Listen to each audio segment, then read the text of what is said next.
Marriages become sick and unhealthy when love is threatened in it. This brings us to the most crucial topic of today that we'll be talking about. What really kills love in marriages? What happened to that marriage that on that day, on the wedding day, it was blossoming and everybody wished that they married that same day that you did? What really made that your spouse was so faithful and loving to just wake up one morning and say, I'm not doing again? So with this topic on this channel, Momziba, we are going to talk about it in details. Momziba Talks is a channel we talk about family life issues, relationship issues, and the possible way on how to salvage problems. So if this is your first time of joining me on this channel, please click on the subscribe button so that you can become a subscriber to follow for more details and important topics that could help your marriage and family life. Click on the subscribe button and also the notification button for new updates.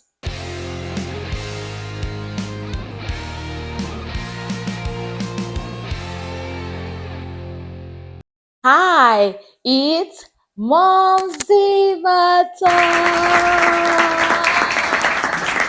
Yeah, you're welcome to Momziba Talks. So, number one that we'll be talking about is lack of open and honest communications. Whenever I develop content or I come up with content like this, I normally deal on likely things that happen in our society, in our common families.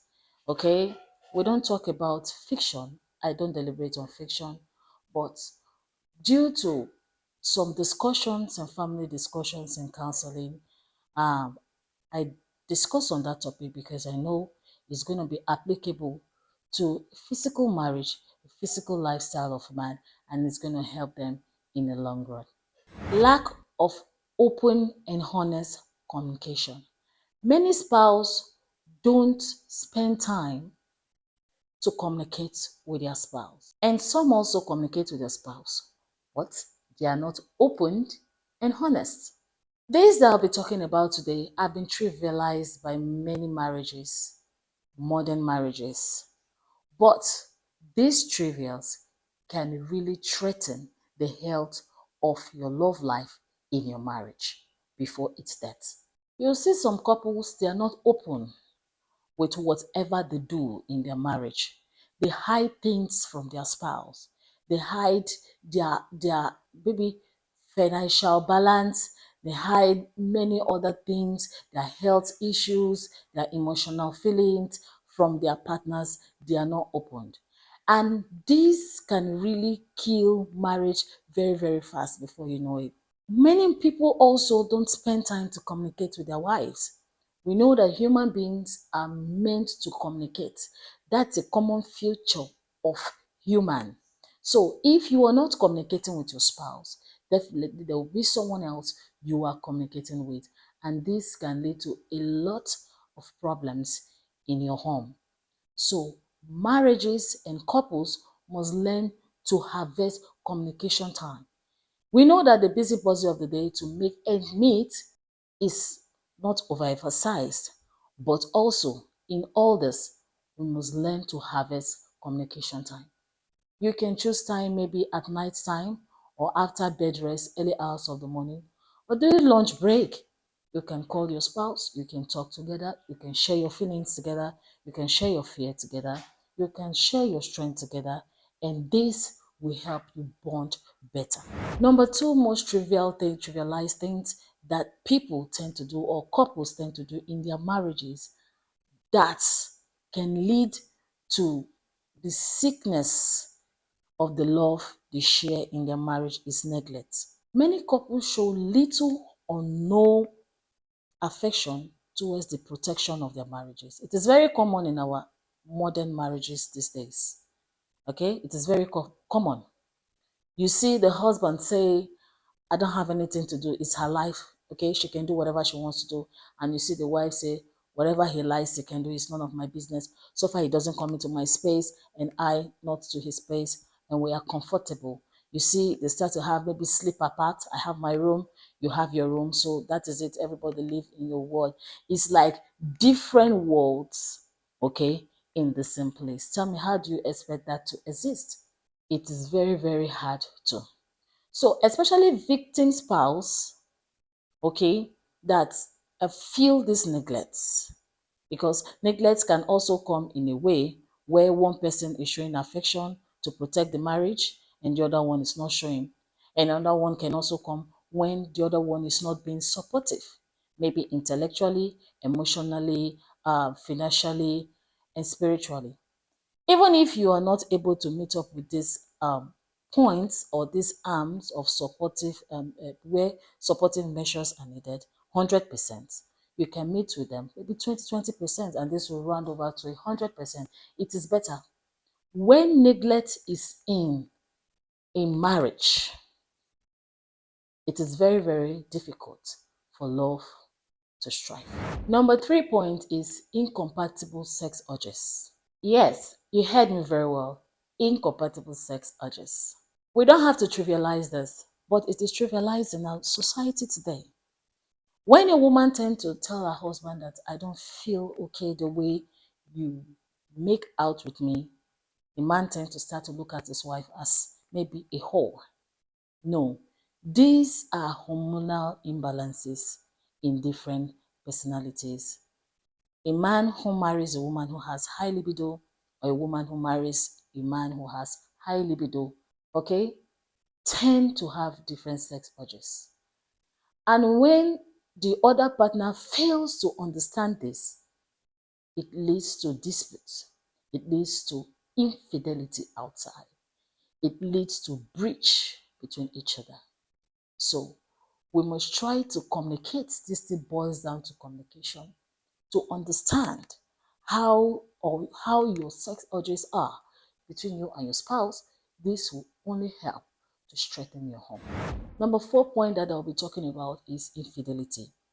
Though I don't want to talk about this now because it is one of the core things that leads to destruction of many marriages and different and love in marriages.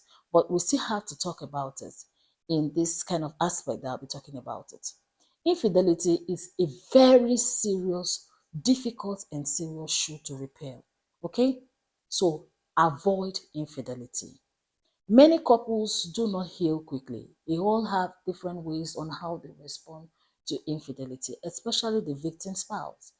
Most times, when the spouse who engaged in this kind of an act should come out to make it open to her spouse or his spouse. Okay? Such person mans up to pick up the responsibility to say what he or she has done because he feel it was not right. Okay? That's how this goes. In the heart of the person who was hurted, the hurted spouse or the victim spouse, it makes that spouse to start to feel some resentment. Sometimes it pulls the victim spouse into depression. Sometimes it makes that victim spouse to start to go off responsibilities, like from the woman being unsubmissive to her husband, or from the man not showing love at all to the woman.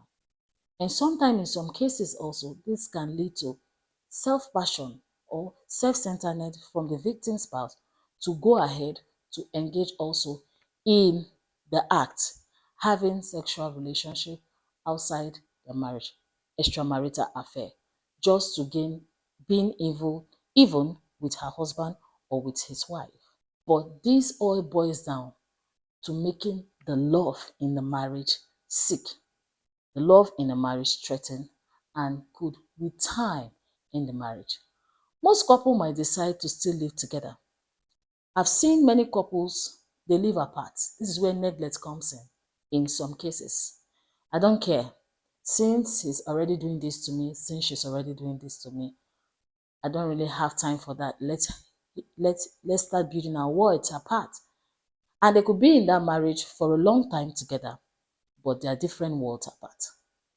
All right. Many marriages, they live in that kind of a shell for a long time. And this is not healthy. Though they are coming out before people as being couples, but within them, there could be peace and serenity around. When you come, you don't see, you don't hear anything, a form of jealousy, which could be one of the spices of marriage. You see nothing at all, no passion towards each other, but you see everywhere peaceful because the love has been long gone. No trust, no love. And this is not very, very good. So infidelity, being a difficult shoe to repair, must be avoided. Though it might be trivialized by some people, some it's a major thing that you must know that kills marriages. So it should be avoided. Number 5 is financial issues or monetary issues. This is very, very important because it has led to breakage of many, many homes. Some spouse come from family that are well-to-do, they are not hungry. So, but when they get to their marriage where they are living and they find out that things are not moving the way from where they were coming from, it's not synchronizing. They are not used to such a thing because it has not been their background. There tend to be some friction here and there. And this could lead also to infidelity. This could lead to disconnection between couples. This could lead to abrasions here and there in marriages. So it is very important that these monetary issues, couples leaving their homes, irrespective of whatever background they come from, must know that me coming into this home, if this arises, I'll be able to manage the situation. Monetary aspects in another sense. When a spouse tend to keep his whatever he makes, his proceeds, his income or her income away from her spouse, it threatens the love in the marriage. Because in the mind of the other spouse, he or she will start to feel uneven, unvalued, will start to feel disconnection, and hopes might be lost towards the other partner. And this can lead to what I'll be talking known as competition among couples. The next point, competition among couples. Couples are meant to understand that they are teammates and not separate business entities. This has led to losing and mismanagement of our basic roles in our marriages. Couples must learn how to work together, face their challenges together, work out their weaknesses together, because by and by you remain one family. By and by you remain together. So when a couple or a spouse start to feel that my wife having money is going to make her to look down on me, my husband getting rich is going to make him not see me anymore as someone he can value, he can become proud all of a sudden and start treating me, all those kind of stuff, bringing insecurities here and there, can attack the love life of a marriage. Whether a man makes it, whether a woman makes it, it is together. So far you have the same understanding and a common goal. So it is very easy when couple works as teammates than seeing themselves as competition, which can lead to the breakage of marriage in the long run or the death of love life in the marriage, and also stagnation for both couples. So the last one I'll be talking about is emotional baggage. Many people come with their different scenarios and experiences, ugly experiences that they had from their past, and they bring that notion to their new marriages or to marriages. Some had it maybe when they were having boyfriend and girlfriend issues, and they bring it into their marriages. This is very bad, okay? This is very bad. You must understand that every marriages have their own rules. Every individual have their own personality.